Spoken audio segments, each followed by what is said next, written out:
Welcome to episode 1 of the Christian Divorced Woman podcast. If you have found yourself staring at your life post-divorce thinking, wait, what just happened? You're in the right place. In this inaugural episode, my friend Diana and I are talking about those raw, confusing, and sometimes strangely quiet first days after divorce. We're going to share the big moments and the small ones, like realizing you're the one taking out the garbage now, and what it actually means to start finding your footing again. From unraveling old beliefs to learning how to manage your money, sit with boredom, and tell the truth to yourself and your kids, this conversation is honest and full of hope. From wife to woman, that's where we begin.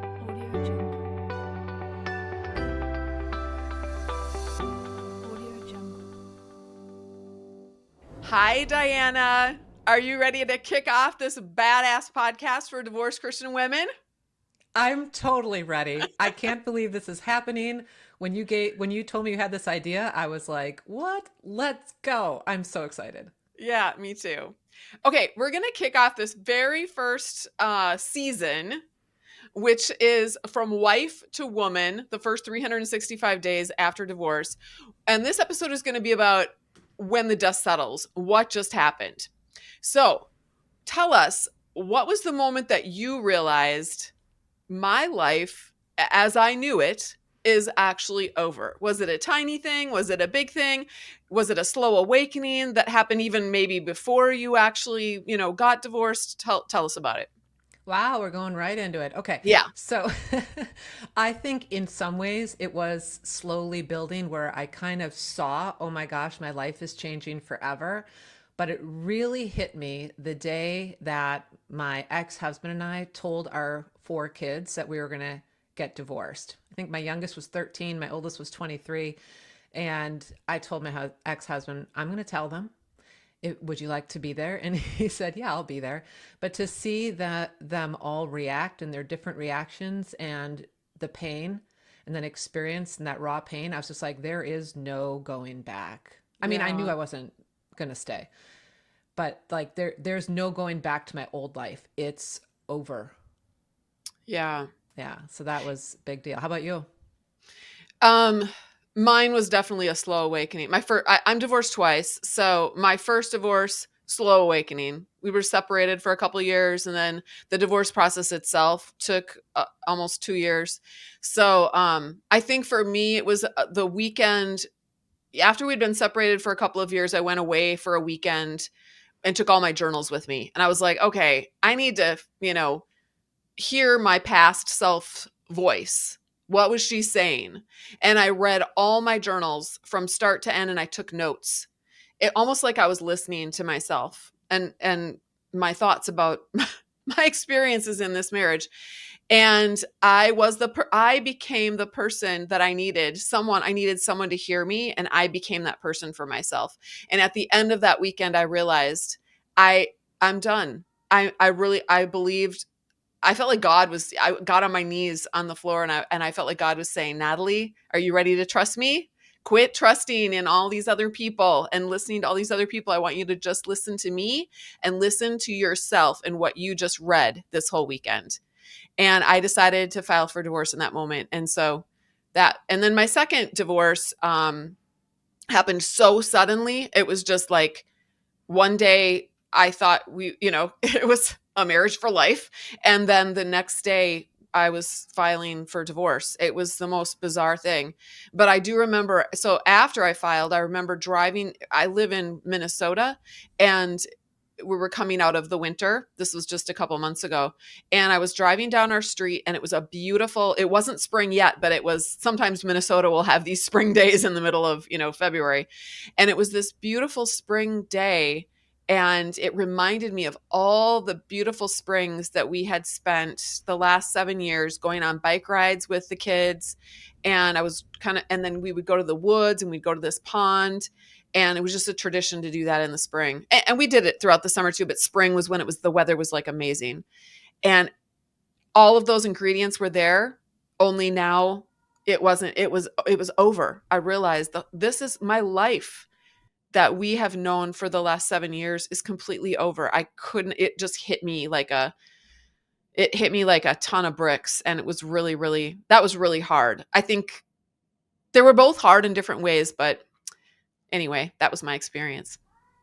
So, what did you believe, or what beliefs about yourself or your life in general got blown up in the aftermath of divorce? And maybe there were some beliefs about yourself that actually held steady and that helped you even get through the whole Mm, process. yeah. Yeah, I think as much as I am an emotional person and I feel like I lack confidence in a lot of ways, I also have always chosen to think of myself as strong. So I think I held on to that the whole time. Um, it sometimes just by a thread, but uh, uh, there's several different beliefs I've had to work through. The one I'm thinking of today is that I'm not going to be the one to break the generational curse of divorce because, like, my parents were divorced. On one side, my grandparents were divorced, and it just seemed like, and then I saw um, my dad and my uncle get divorced again, and then some sisters having to deal with divorce, and then I'm like, me too. I guess we're not changing anything, and so that was something I really wrestled with in the during and in the aftermath of divorce.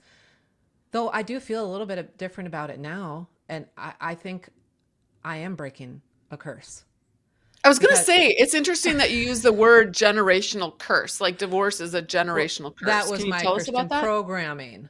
The Yeah. programming was you'll pay for the generations of your, or for 4 generations to come. I even think, there's somewhere in the Bible that says four. They will pay for your transgressions. And so whatever grandfather or grandmother of mine screwed things up meant all of us are going to get divorced. And then because we keep screwing things up, then all the generations below us are going to get divorced. And it's just Well, this there's no curse. hope then. You might as well all Yes. just give up. But I thought the hope was in me staying married, Diana the goddess. Right? right?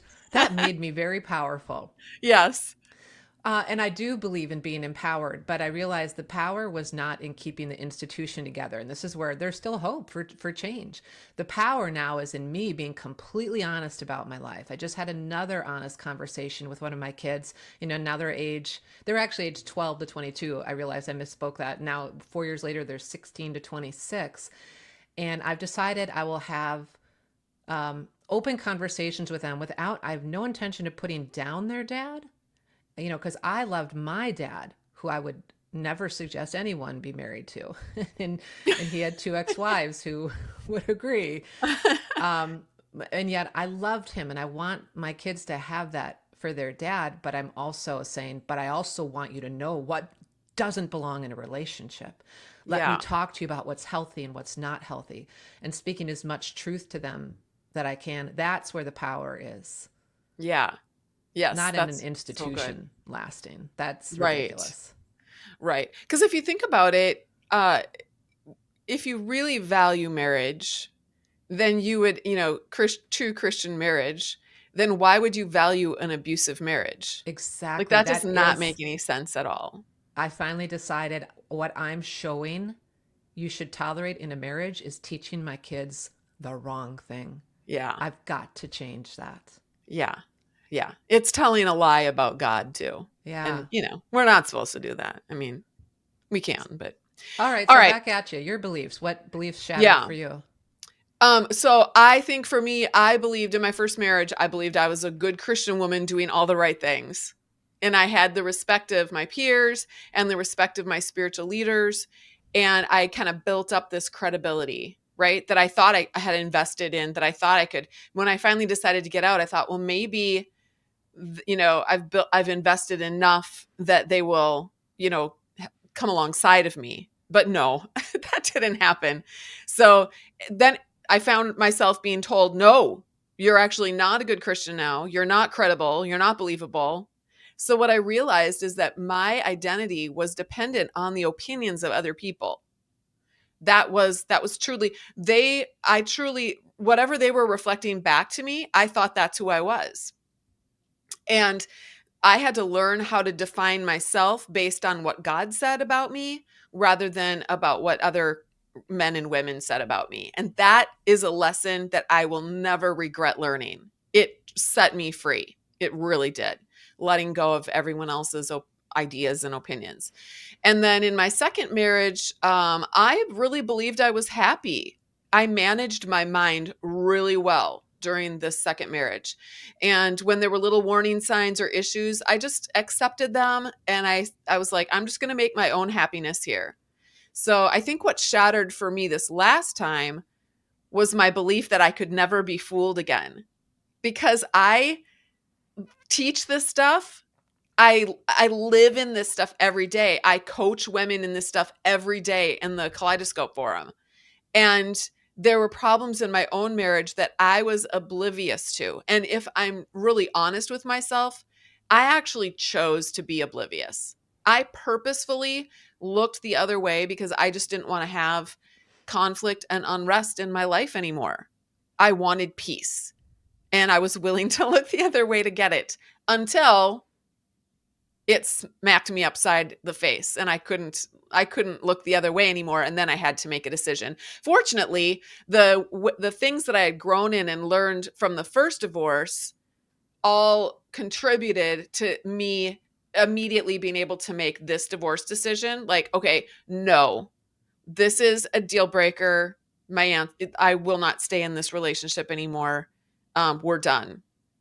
And so even though it was me initiating, it was still a shock, and it was still hard, and it's still been really bizarre. I still am looking around. It's only, at the time of this recording, it's only like 2 months out. So I'm still looking around going, what just happened? Like a lot of people, I don't get it. How did I get here?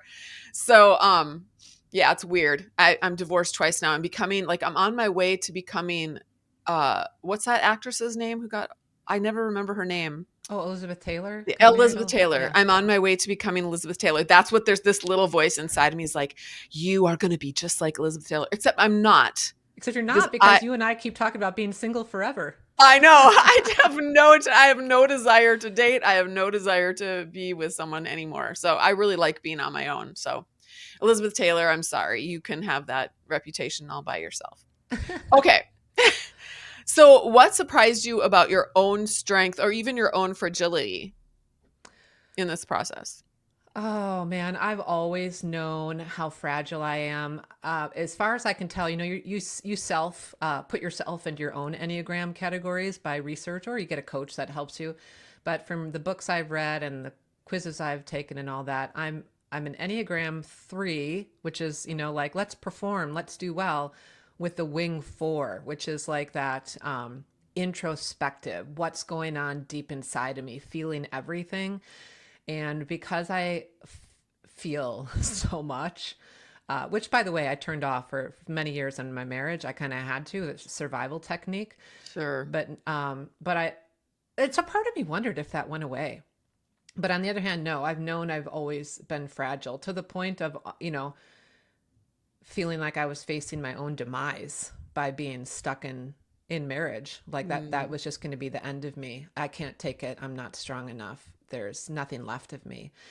And so in a lot of ways I had to climb out of that. And yet at the same time, I was always somebody who had grit to get things done. Like, oh, a bill collector called. I'm on it. I'm taking care of it. Oh, the kid's car broke down. I'm on it. I'm taking care of it. I get things done. So I had both of those going on. But I think my biggest surprises in my own grit came before I got divorced. And then I just had to keep calling that up through the divorce, because it's one of the hardest things to do. Especially, I think, I'm guessing, Natalie, you can tell me if I'm wrong, but I think that first divorce, when you're a Christian, and I've had one, and you think, oh, I'm going to be married the rest of my life. God hates divorce, whatever. I don't believe that's how the scripture really says it, but that's what we end up believing. And we have to use so much energy to change our beliefs and get through everything, little thing, one by one, so much grit to get through Yep. that divorce. But my grit probably started a decade earlier when I decided to quit drinking because I was drinking to cope. And I did not Mm. get the help from a therapist or Alcoholics Anonymous. I had been to some Al Anon and Alcoholic Anonymous stuff with a relative, and I had that information, and I had my relationship with God, and then I was like, I'm never drinking again. God, you and me, we're figuring this out. And I had to use so Wow. much grit to go through that process and never pick up alcohol again. And I learned, wow, I can really face a lot of pain. Wow, I can really get through a lot of stuff. So I just had, it's like every time, then you relax when things are going okay, but then when something else comes up that requires grit, you got, I know I have it though. And so I think from that point, it really surprised me. And I had to pull it up over and over and over to get through the divorce. And now stuff after divorce, I can still use grit. It feels easier though. Yeah, you built up that confidence in your ability to Yes. do hard things and to withstand those uncomfortable emotions Yes. That's a of saying, skill. yeah, Yeah. yeah, that's amazing. What surprised you? I didn't realize that I could actually withstand and tolerate those uncomfortable feelings of rejection. I did Mm. not want to be rejected by people that I cared about, my family of origin, my church. I thought that if that happened, that would kill me. I was going to say too, something you said. You have this fragile part, but you also have this gritty part. I think that just goes along with what we learn in internal family systems, that we have different parts of us. Some parts of us really are fragile and vulnerable, and other parts of us are like, go get them, I can do this. And Yeah. sometimes we have to call on different parts of us to, rise to the occasion depending on what we're trying to get through. But I realized that learning how to tolerate those uncomfortable feelings of people not liking me and even telling lies about me out in public, I realized that it wasn't going to kill me. It made me a warrior, honestly. And also, again, like I said before, my response to this particular marriage and my ending it so quickly was because of that. I was like, I've already been through this before. Even if, everyone who was going to leave me already has already left anyway. So I guess it really doesn't even matter as far as, what people think. But discovered that first time around how badass I am, that I'm actually an adult. I'm not a child. Um, my perspective counts and matters, even if other people say it doesn't. And I realized too that I was giving them credibility, and I didn't have to. I could take it back if I wanted to. I could decide if they were safe or not safe, if they were wise or not wise, if they were kind or not kind. And then I could make choices about who I was going to be with and hang around based on that reality instead of based on what they were all telling me. This is who I am and this is who you are.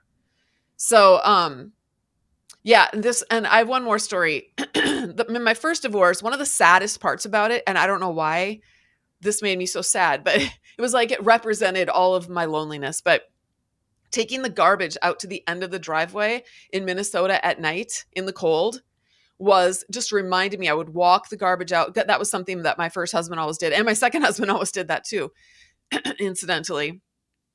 But taking it out those first few years that I was single after my first husband left, I felt so lonely and so abandoned and so rejected.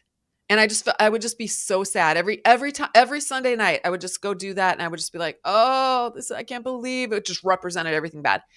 And then the second divorce, I thought, "Oh no, now I'm going to have to bring the garbage out to the end of the driveway by myself again, and it's going to be so sad." And you know what? The first night I did it, I didn't feel sad at all.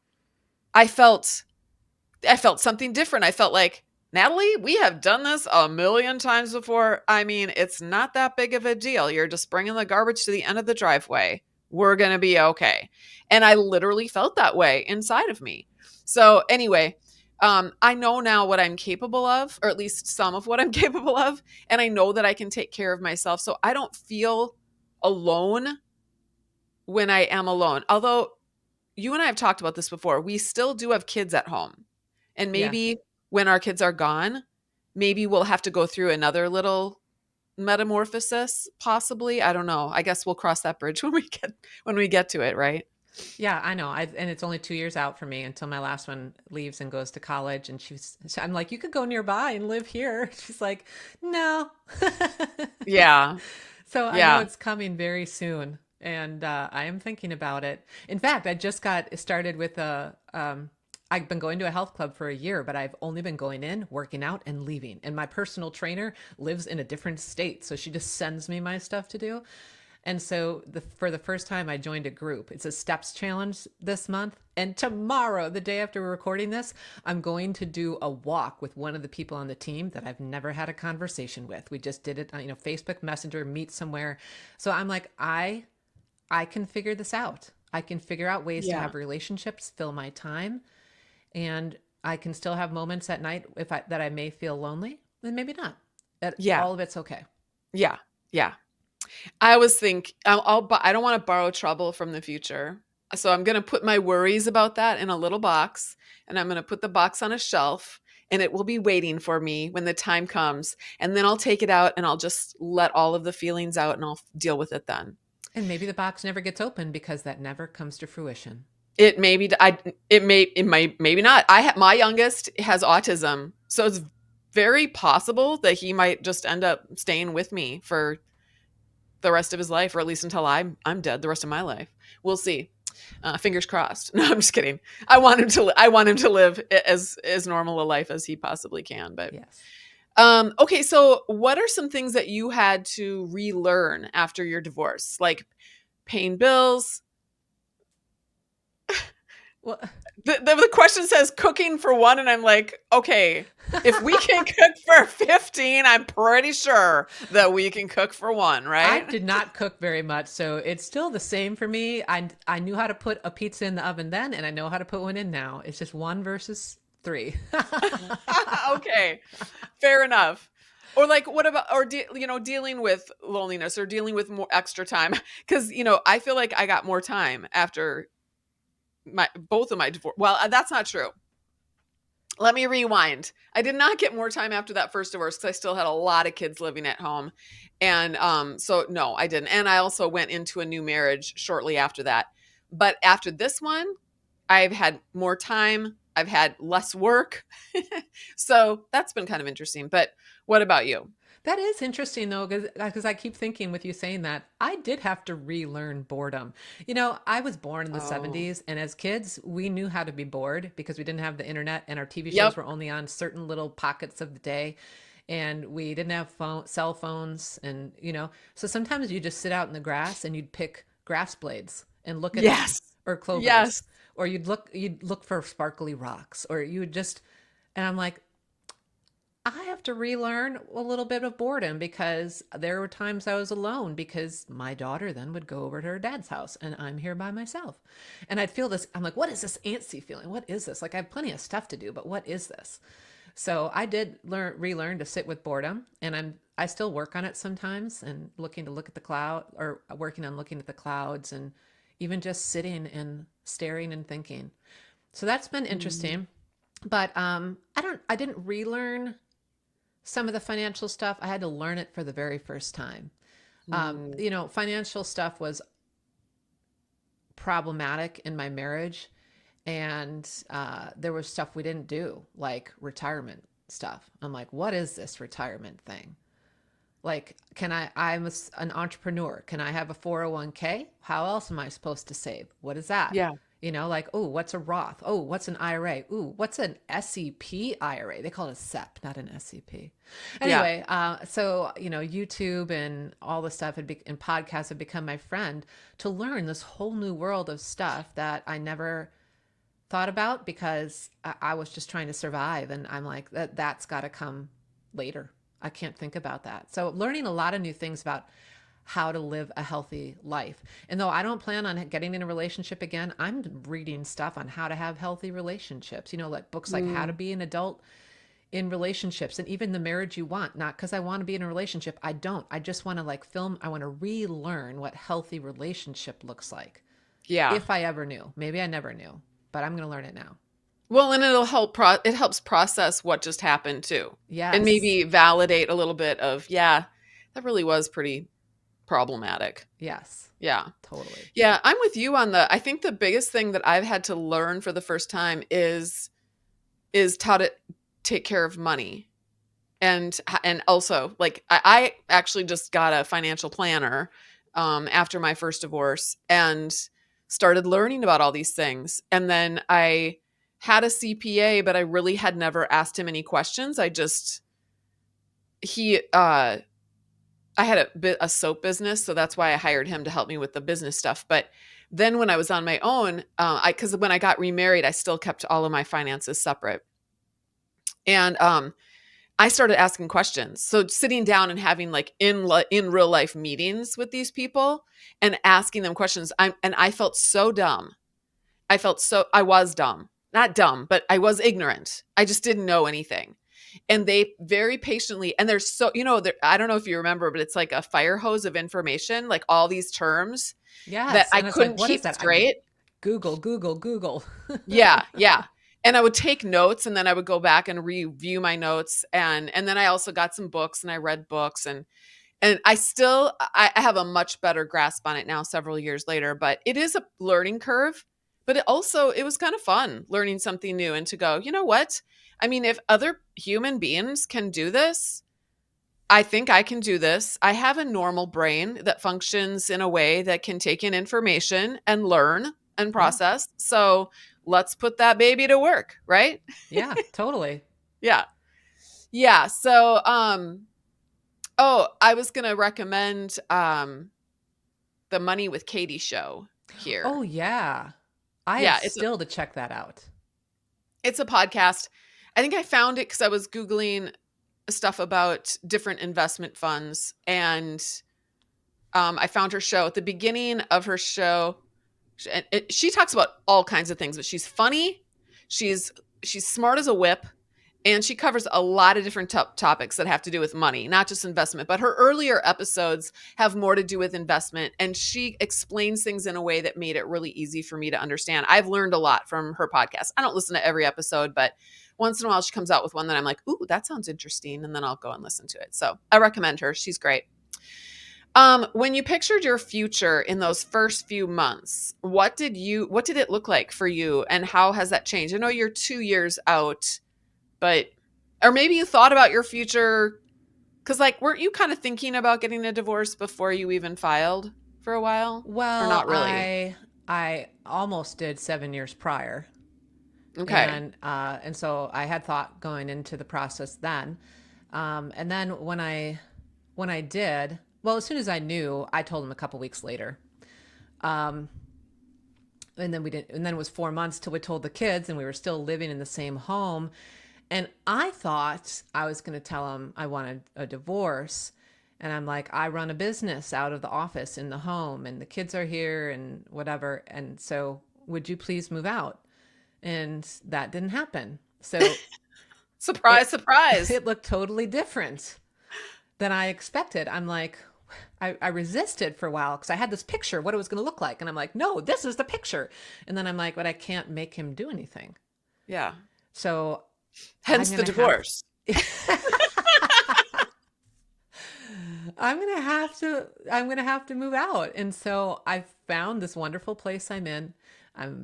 I love it. My landlords are my cousins. It's perfect. And I'm gonna stay here till my daughter graduates from high school and then go buy a property. So that's something I'm learning now. Going to buying real estate on your own. What is that like? And what if I built? And Fun. so lots of research. So I didn't expect it to look like that. I didn't expect to leave the family home. And it looked very different. And yet I feel like God knew it was the best thing for me because I had been in the house once since I left and had a panic attack. And I'm like, good, I'm never going in here again. That is Mm, done. Not for yeah. any reason. I mean, if one of my children was in there and they were dying, I would go in. But otherwise, I was able to, and it was scary because of a bigger financial burden on me. And yet, and I never imagined it. And yet it was the most beautiful thing. So I feel like part of this journey, and even after divorce, is Like it doesn't have to look like I expect it's going to look. I can make my best plans and keep taking baby steps forward. I always like to think of things in baby steps, little decisions. If I don't know the full thing, but I can do one thing. What is that? Mm-hmm. Um, like right now, I have no idea what I'm going to do for buying a house, but I can do one thing. I can keep sticking money away for my down payment There you and go. look and see what's out there. Yeah. So Yeah. that is And even some to see what you like. yes, Yeah. totally, totally. So I think it's okay that I got to a point where it's okay that it doesn't look like what I expected. And I don't expect tomorrow to look like what I expected. So I make my plans. I have my hopes. I have my dreams. You told me at your event, one of your events coming up, you're going to be doing vision board stuff. I can't wait. I love doing that. I create PowerPoint vision boards sometimes. I just snap Ooh. pictures off the internet and stick them in PowerPoint grid, or not grid, but you can just slap them on there. Yeah. Yeah. Um, Oh, and that's a so, great idea. yeah. And so I used to be like, I hate change, which is probably why I stayed married for so long too. I hate change. Change is terrible. I like tradition. I like consistency. I hate change. Now I'm okay. Change is going to Yeah. be okay. Well, change is, I don't know where I read this recently, but change, that's what life is. That's what growing is. Like Exactly. you can stay stuck in the mud and you will not grow. Exactly. And if things are bad right now, it'll change. Yes. And if things are really good right now, it'll change. Everything's going to change. So, just hang on for the ride. I feel like sometimes we're just like being dragged along for this ride of life, but that's the way it is. We live in this chaotic world, and I think the best chance of finding peace is letting go and allowing life to be what it is. Yeah. I noticed this question that you gave us is when you pictured your future in those first few months, and you said you are in your first few months out of your second divorce. Yeah. How's it Um, looking? I mean, it looks the way, honestly, it looks the way it looked when I was married. if Now that I'm thinking about it, it's like, wait a minute here. I'm living the same life. I just don't have another person that, sleeping next to me at night, or another person that I'm feeding, or um Well, you have a big difference, your first divorce and your second divorce, because you've become an advocate for women who are in emotionally abusive relationships. You talk with women all the time who are going through divorces. And so it was completely different this time. So I guess yeah. maybe what was it like the first time? Yeah. Well, I mean, the problem, well, it's not, I guess it's not a problem, but the first 2 years that, so my first ex-husband actually did move out. We were getting a lot of help from our church at the time, and they encouraged him to move out to give me some space and breathing room so that I could, they were going to work on him, right, and make sure he changed to be the man of God he was supposed to be, and then I was supposed to work on me pretty much by myself to make sure I was being the woman of God I needed to be. And so I did get some space for about 2 years before I filed. Nothing really changed. That's why I just eventually filed. During those 2 years, that's when I did a lot of transforming work. But shortly after that, about 6 months after I filed for divorce, then I connected with my second husband on Facebook. It was an accident. I was not on any dating apps. I had no interest in doing anything like that. I tell this story in All the Scary Little Gods of how my second husband and I got together. All the Scary Little Gods is my book. It's a memoir. It's a spiritual memoir. It focuses mainly on my relationship with God and how that's kind of changed over the years. My earlier programming, and kind of my experiences and what I believe about God now. But I tell that little story in there, and probably needs a little follow up eventually, but I'm not going to worry about that right now. So, but I do believe my second marriage was a godsend, because without that situation, I would never have been able to sell my soap business, and then start working on this new business called Flying Free, which, all businesses start very tiny and they don't make money at first, not usually for a couple of years often.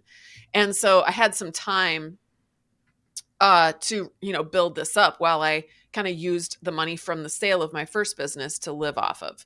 So for that, I'm really grateful. But I think what I'm picturing now is exactly what I've already been living, just a life helping other women, which is what I love to do, and watching my grandchildren grow up. I'd love to write some more books.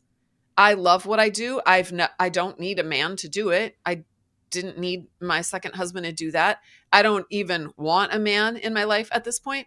Now, that doesn't mean that that's not going to happen someday, because like we just talked about, life can happen, and I'm not ruling that out, but I truly am good. And I in some ways I almost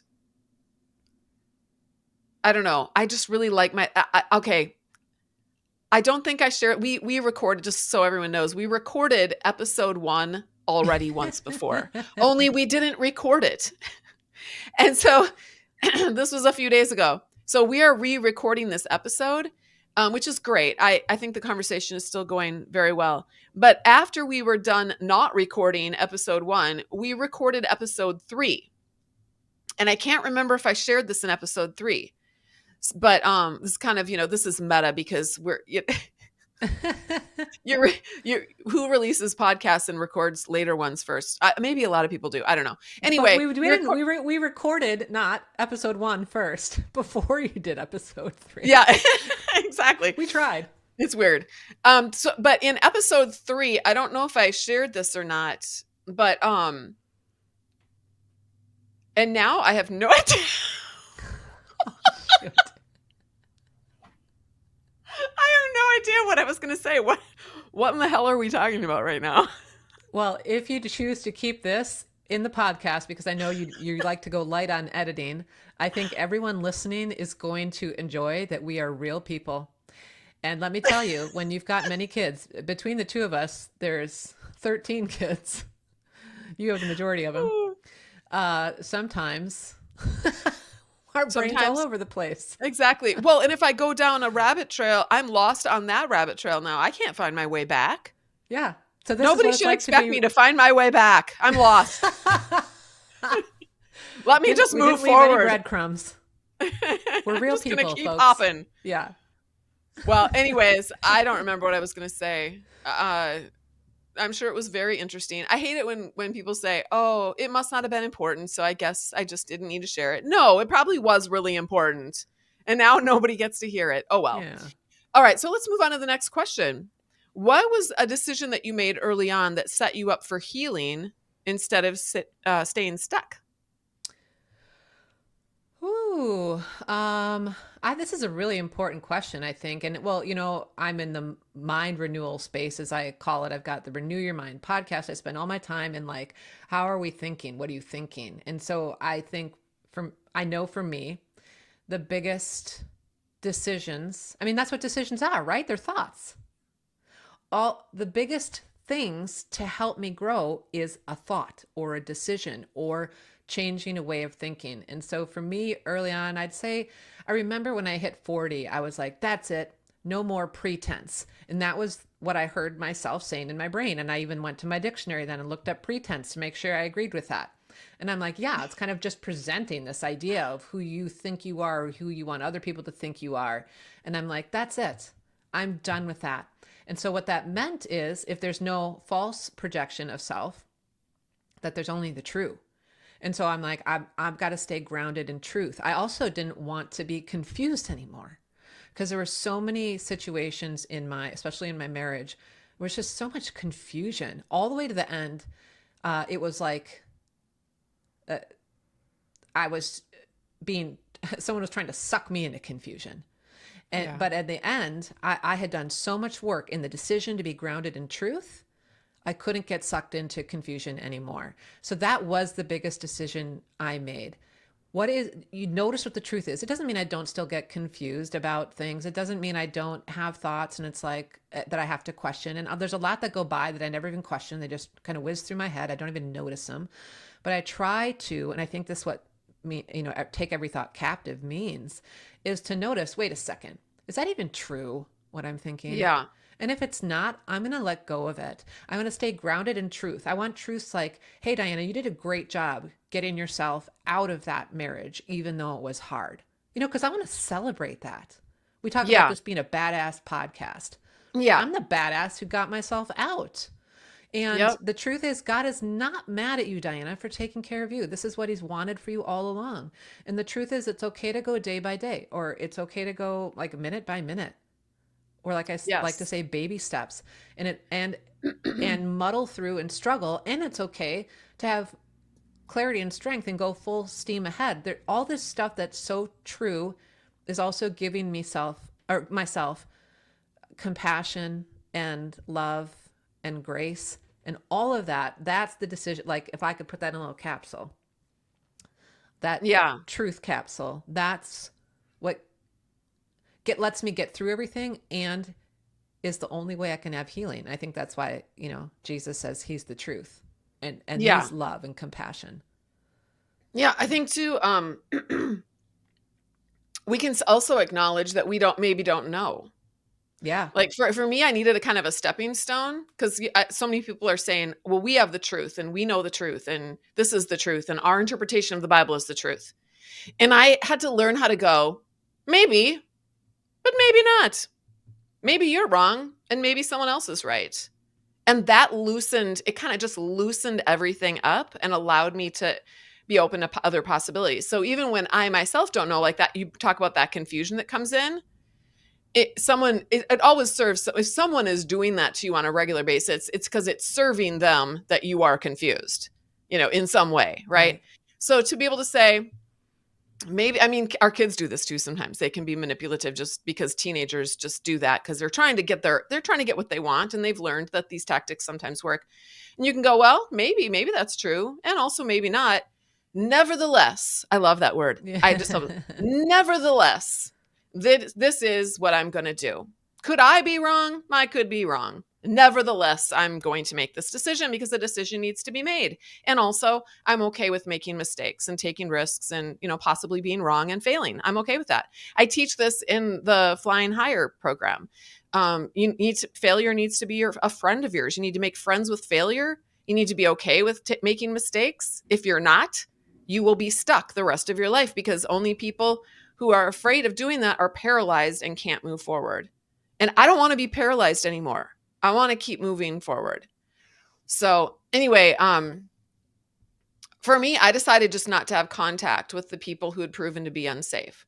So I remember the first time because all these religious people, my pastors and all these elders and all these people that were trying to ensure that our marriage stayed together the first time around, they always wanted to call meetings, just a meeting for everything. And I went to one meeting, the last meeting that I actually went to. I brought my sister along with me because I'm like, I need someone to just observe what's going on, someone from the outside. And I asked if I could record. Oh, that's what I wrote about this in my book too. They said the first thing that came out of the pastor's mouth, or the elders, he wasn't a pastor, he was an elder. One of the first things was, "You don't know God." He Mm. said that to me. And I'm like, what? First of all, he didn't even know me. So I'm not sure how he knew that I didn't know God. But I was like, okay, I got out my phone and I said, can I record this? I just think that we need to put this in the middle of the table and record everything that's being said here.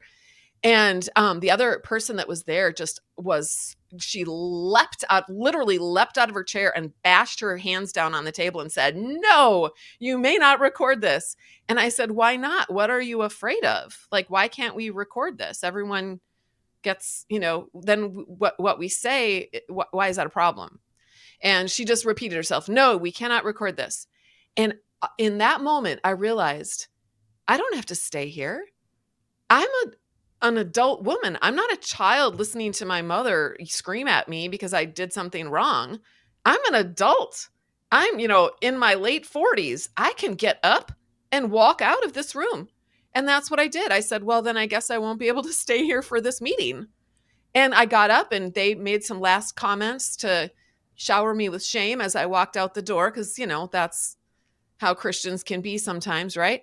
And I left. And then they sent me an email and wanted to get together with me again. They wanted to set up another meeting. And I was like, hell no, I'm done. We are never going to another meeting with these people again.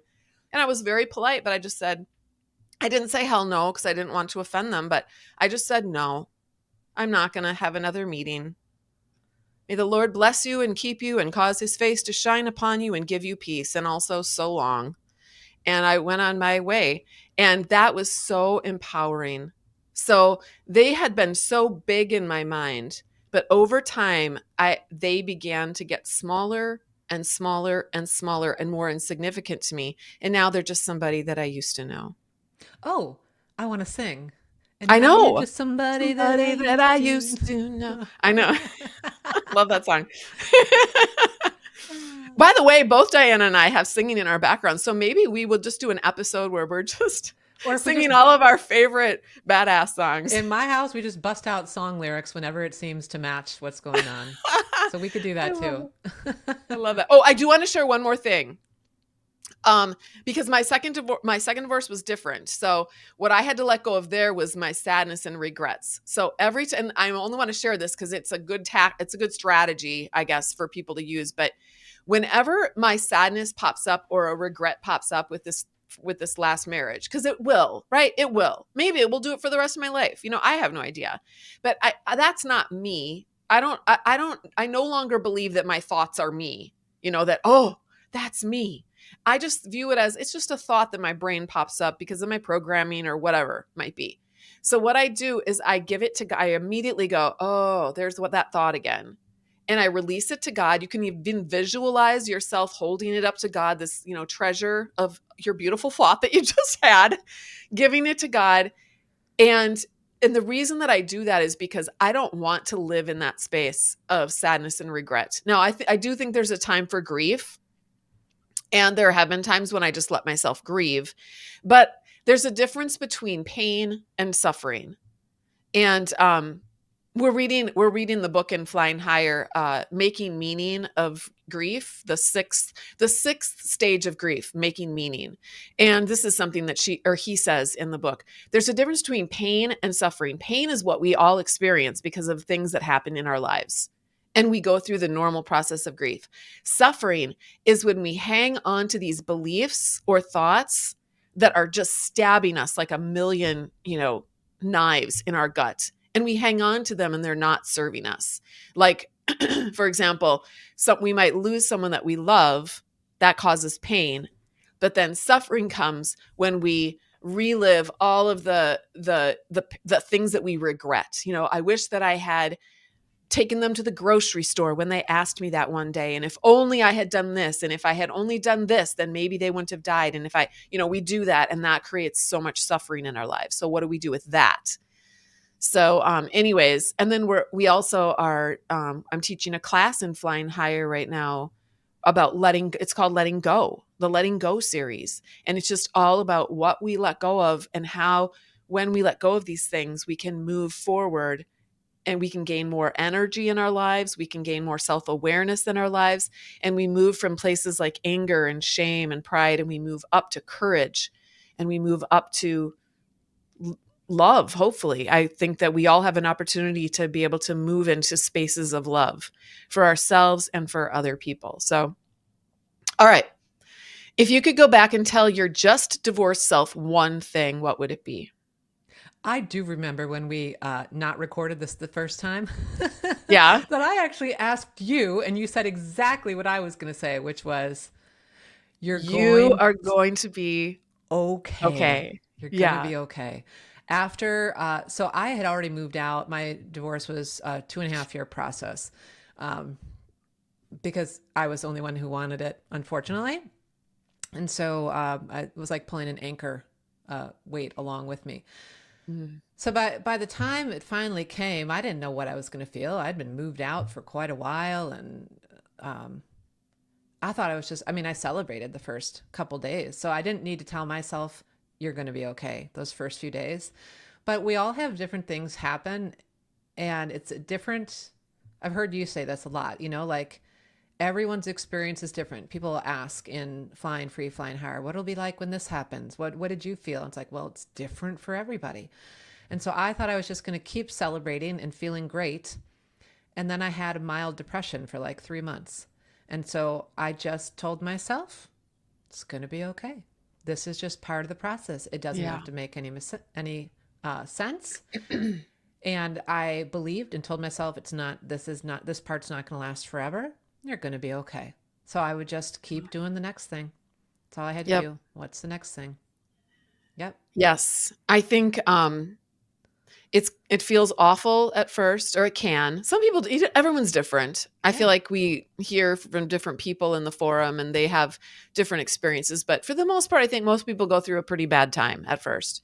But it does get better, and they will come in and share how it's getting better. And here's the thing. You will grow and transform in ways that you had never imagined. And I can't wait to see each person that's listening here fly, because that's what ends up happening. You end up flying. You end up flying free, and then over time you end up flying higher, and it's amazing. Well, Now, and I'm not talking. Go ahead. some of the people listening might be like, I'm 5 years out. I'm 10 years out. I feel great. Absolutely. You Yeah. actually might be there. That doesn't mean there isn't more growing and evolving to do to even create more goodness in your life and become more spiritually and emotionally mature and or work on relationships you have. There's always so much growing to do, whether you're out for a month or you're out for 10 years. And Yeah. I'm looking forward to us having so many great conversations about that. Yeah. Well, and also to the people who are 5 years out and they're like, I'm definitely not flying. I still have so many regrets. I feel so stuck. Hopefully, this podcast will help you see what's possible for you. And you may want to even consider, sometimes we just need someone to come alongside of us and encourage us along the way, someone who can offer us different thoughts and ideas about our situation. And I do that inside of the Flying Free Kaleidoscope. You can go to joinflyingfree.com to check that out, or joinflyinghigher.com is my more advanced work, and I work with more divorced women in that program. And Diana also works with women. She has a podcast called Renew Your Mind, and she also does private coaching. And you coach a ton of divorced women, right? I do. They are attracted to me because of the way I talk about things. And even if I don't mention it specifically, I think a lot of them can tell by the way I'm talking about things. And as you pointed out, unfortunately, in the Christian world, there's still, just hundreds of thousands of us. Like Yes. it's not because we're Christians we get divorced less than the general population. No, we're still all there. There's so many of us. Yeah. Yeah, there are. There are.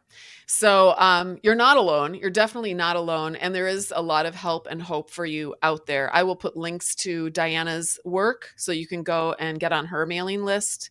Do you send out I things? do. I have a weekly thinking on a Thursday because I'm all about what are you thinking? I love that. I love that. Thinking on a Thursday. That Yeah. is so cute. Um, yeah, I think that's it, Diana. We did it. And we really did record this The time. recording button's still lit up. We did it. All right. Thank you so much for coming and listening in to the very first kickoff podcast episode of the Divorced Christian Women podcast. I can't wait to dig in to the rest of season 1. Next week, we're going to bring on some other divorced Christian women, and we're going to have a conversation with several of us, and it's going to be great. All right. See you then.